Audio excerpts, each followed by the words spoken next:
Hello friends, வணக்கம். Welcome to Malathi Short Kitchen. Friends, நாம இன்னைக்கு வீடே மணக்கிற அளவுக்கு மத்தி மீன் குழம்பு எப்படி சமைக்கிறதுன்னு பார்க்க போறோம். இதுக்கு முன்னாடி நம்ம சேனல்ல டிஃபரண்ட் ஸ்டைல்ல மீன் குழம்பு எப்படி சமைக்கிறதுன்னு வீடியோஸ் போட்டுருக்கோம். இந்த குழம்பும் அதே அளவுக்கு டேஸ்ட் அட்டகாசமா இருக்கும். உங்களுக்கு மத்தி மீன் பிடிக்கும்னா கண்டிப்பா நான் சமைக்கிற மாதிரியே சமைச்சு ட்ரை பண்ணி பாருங்க. சரி, இப்போ வாங்க நம்ம நேரடியா வீடியோக்குள்ள போகலாம். அதுக்கு முன்னாடி நம்ம சேனலை சப்ஸ்கிரைப் பண்ணாதவங்க சப்ஸ்கிரைப் பண்ணிக்கோங்க. சரி வாங்க, அதுக்கு தேவையான பொருட்களை பார்த்துப்போம். நான் 1/2 கிலோ மத்தி மீன் எடுத்து வச்சுருக்கேன். நல்லா க்ளீன் பண்ணி எடுத்து வச்சுருக்கேன். 2 மீடியம் சைஸ் தக்காளியை அரைச்சி பேஸ்ட்டாக எடுத்து வச்சுருக்கேன். 3 மீடியம் சைஸ் வெங்காயம், 2 பச்சை மிளகாய், கொஞ்சம் கருவேப்பிலை, 3 டேபிள் ஸ்பூன் இஞ்சி பூண்டு பேஸ்ட்டு, 8 பல்லு பூண்டை நல்லா தட்டி எடுத்து வச்சுருக்கேன். ஒரு பெரிய லெமன் அளவு புளி எடுத்து கரைச்சி எடுத்து வச்சுருக்கேன். கொஞ்சம் கொத்தமல்லி. இப்போ நம்ம மசாலா பொருளை பார்த்துப்போம்.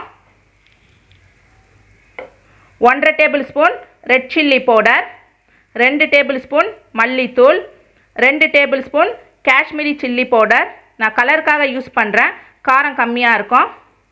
1/4 டேபிள் ஸ்பூன் மஞ்சள் தூள், 1/4 டேபிள் ஸ்பூன் வெந்தயம், 1/2 டேபிள் ஸ்பூன் சோம்பு, தேவைக்கேற்ப உப்பு.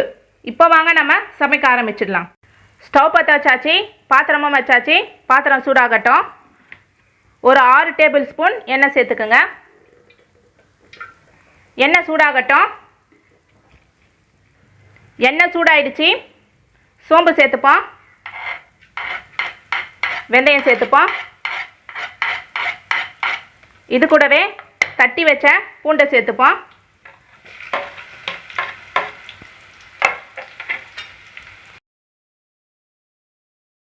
பூண்டு லைட்டாக நிறம் மாறினா போதும், அது வரைக்கும் வதக்கி விட்டுட்டே இருங்க.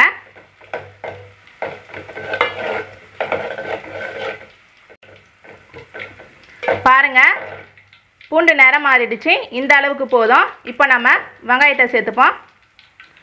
வெங்காயத்தை நான் நல்லா பொடிசாக கட் பண்ணியிருக்கேன், சேர்த்துப்போம். வெங்காயம் நல்லா கோல்டன் ஃப்ரை ஆகிற வரைக்கும் வதக்கி விட்டுட்டே இருங்க. இது கூடவே நம்ம கருவேப்பிலையை சேர்த்துப்போம்.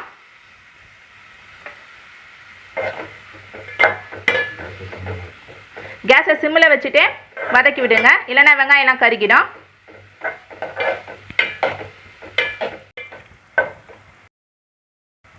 பாருங்க, வெங்காயம் நல்லா கோல்டன் ஃப்ரை ஆகிடுச்சு. இப்போ நம்ம இஞ்சி பூண்டு பேஸ்ட்டு சேர்த்துப்போம்.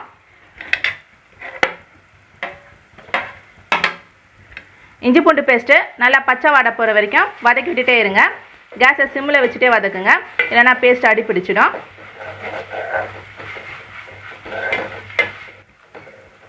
இஞ்சி பூண்டு பேஸ்ட்டு நல்லா பச்சை வாடை போயிடுச்சு.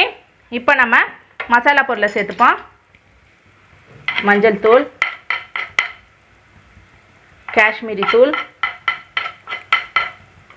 மல்லித்தூள்,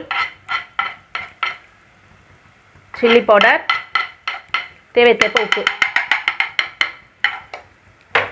இது கூடவே நம்ம பச்சை மிளகாய் சேர்த்துப்போம். மசாலா பொருள் நல்லா பச்சை வாடை போகிற வரைக்கும் வதக்கி விட்டுட்டே இருங்க.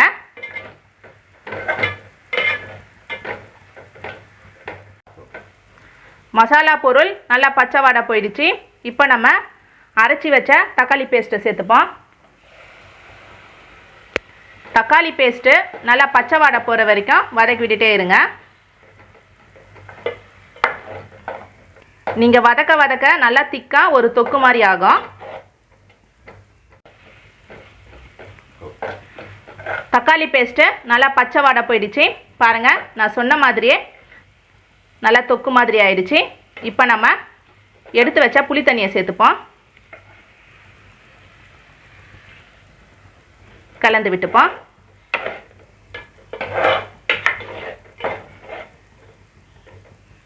இந்த குழம்புக்கு தேவையான அளவு இப்போ நம்ம தண்ணி சேர்க்க போகிறோம். உங்களுக்கு எந்த அளவுக்கு திக்னஸ் தேவையோ அந்த அளவுக்கு தண்ணி சேர்த்துக்கோங்க.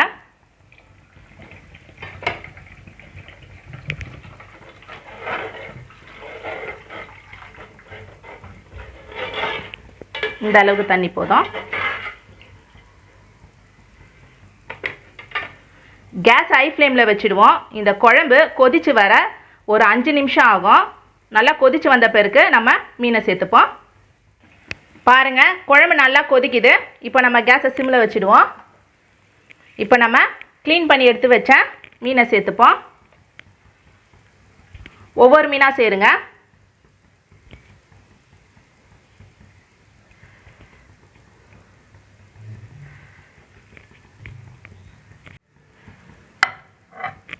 நம்ம மீனை சேர்த்தாச்சு. இப்போ நம்ம ஒரு கிளறிடுவோம்.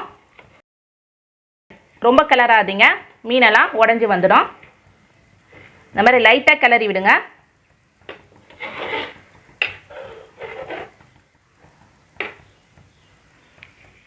கேஸ் ஹை ஃப்ளேமில் வச்சுட்டு கரெக்டாக 2 நிமிஷத்துக்கு விடுங்க. அதுக்கு மேலே விடாதீங்க, மீனெல்லாம் உடஞ்சிடும். 2 நிமிஷம் போதும் கரெக்டாக வெந்து வர. 2 நிமிஷம் ஆயிடுச்சு. மீனெல்லாம் நல்லா வெந்திருக்கும். பாருங்கள், மீனெல்லாம் நல்லா உடையாமல் அப்படியே இருக்குது. இப்போ நம்ம டேஸ்ட்டு பார்த்துப்போம். டேஸ்ட்டு ரொம்பவே சூப்பராக இருக்குது. நம்மளுடைய வீடே மணமணக்கும் மத்தி மீன் குழம்பு ரெடி. இப்போ நம்ம கொத்தமல்லி தூவி இறக்கிட வேண்டியது தான்.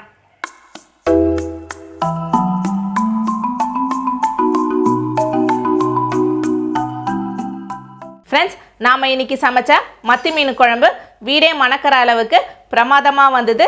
டேஸ்ட்டும் சும்மா அட்டகாசமாக இருந்தது. நீங்களும் வீட்டில் கண்டிப்பாக ட்ரை பண்ணி பார்த்துட்டு எனக்கு கமெண்ட்டில் சொல்லுங்கள். நம்ம நெக்ஸ்ட் வீடியோவில் சந்திப்போம். தேங்க்யூ, பாய்.